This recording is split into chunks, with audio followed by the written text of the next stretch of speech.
በሪንግ ውስጥ ጆኒና ንቃተ ህሊና ለክብራቸው ይፋለማሉ። በሺዎች የሚቆጠር ህዝብ ይጮሃል፣ ደም ይፈሳል፣ ሻምፒዮን ይነግሳል። ነገር ግን ከዚህ ድምቀት በስተጀርባ በጨለማ ክፍል ውስጥ ሌላ ትልቅ ፍልሚያ አለ። ተፋላሚዎቹ ለቀበቶ ሲፋለሙ፣ በሺዎች የሚቆጠሩ ሰዎች ግን በሚሊዮን የሚቆጠር ብር በማስያዝ ይወራረዳሉ።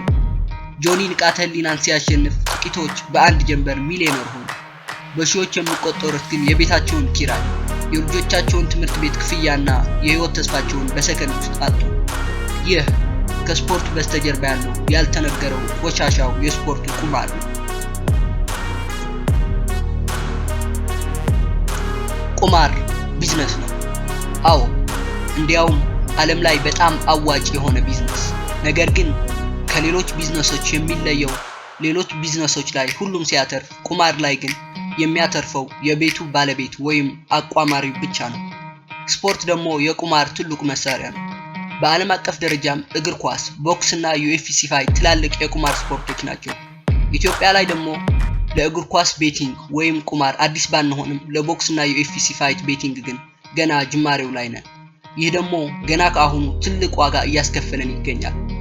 በዓለም አቀፍ ደረጃም በቦክስ እና ዩኤፍሲ ፋይት ቁማር ብቻ በየዓመቱ ከ150 ቢሊዮን ዶላር በላይ ይንቀሳቀሳል። በኢትዮጵያም ይህ ወረርሽኝ ገብቷል። ሰዎች ጆኒና ንቃተ ህሊናን ለማየት ሳይሆን የተወራረዱትን ብር ያበላናል በሚል ጭንቀት ሪንግ ውስጥ የሚፈሰውን ደም ሳይሆን የብራቸውን ቁጥር ያያሉ።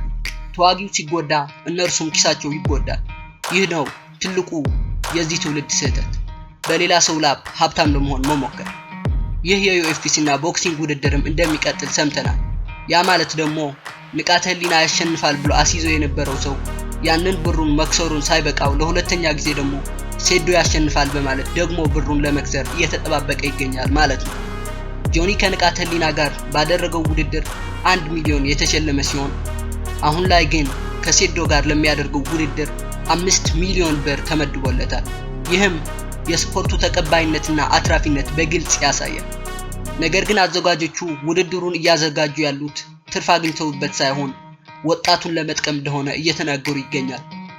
ግን ይህ ግልጽ ያልሆነና ምክንያታዊ ያልሆነ ውሸት ነው። በዚህ ቢዝነስ ውስጥ አሸናፊዎቹና አትራፊዎቹ ሶስት አካላት ናቸው። ተፋላሚዎቹ፣ አዘጋጆቹና የቁማር አቋማሪዎች። ጆኒ ንቃተ ህሊናን ሲያሸንፍ የራሱን ታሪክ ሰርቷል፣ ገንዘቡን አግኝቷል። አዘጋጆቹ ከትኬትና ከማስታወቂያ በሚሊዮን አትርፈዋል። አቋማሪዎቹ ደግሞ ተሸናፊውን ንቃተ ህሊናን የገመቱትን ሰዎች ብር በሙሉ ወደ ኪሳቸው ከተዋል። ተሸናፊው ንቃተ ህሊና ሳይቀር ከመንግስት የተሰጠውን መሬትና 400,000 ብር አትርፏል። ነገር ግን ተሸናፊው እድለኛ እሆናለሁ ብሎ የደከመበትን የቀን ገቢውን በዚህ ቆሻሻ ቢዝነስ ላይ ያፈሰሰው ሰው ነው። ቁማር የደሃ የድህነቱ ምንጭ ነው። ሀብታሞች በስራና በኢንቨስትመንት ያተርፋሉ። ደሃው ግን በአቋራጭ ለማትረፍ በሚያደርገው ሙከራ ያለውንም ያጣል። ምክንያቱም የቁማር ቢዝነስ የሚሰራው በሱስ ሳይኮሎጂ ላይ ነው። አንዴ ስታሸንፍ አእምሮ ሁል ጊዜ ያንን ደስታ ይፈልጋል። ስትሸነፍ ደግሞ የጠፋውን ብር መመለስ አለብኝ በሚል ስሜት ውስጥ ትገባለህ። ይህ ደግሞ ለአቋማሪዎቹ ትልቅ እድል ይፈጥራል። ተዋጊዎቹ በሪንግ ውስጥ ህመም ይሰማቸዋል። አንተ ግን ኪስህ ውስጥ ያለው ህመም ለአመታት አብሮህ ይቆያል። ጆኒ ሻምፒዮን ለመሆን ለአመታት ደክሟል። አንተ ግን በሰከንድ ውስጥ ሻምፒዮን ለመሆን ትሞክራለህ። ልዩነቱም እዚህ ጋር ነው። ጆኒ ያሸንፍ፣ ንቃተ ህሊና ያሸንፍ፣ ለውጥ የለውም። ነገር ግን በእነሱ ደም ውስጥ ኪስህን አታፍስስ። እውነተኛ ስኬት ራስህ ሪንግ ውስጥ ገብተህ ስትታገል የሚመጣው ነው። ቁማር ሀብታም አያደርግህም።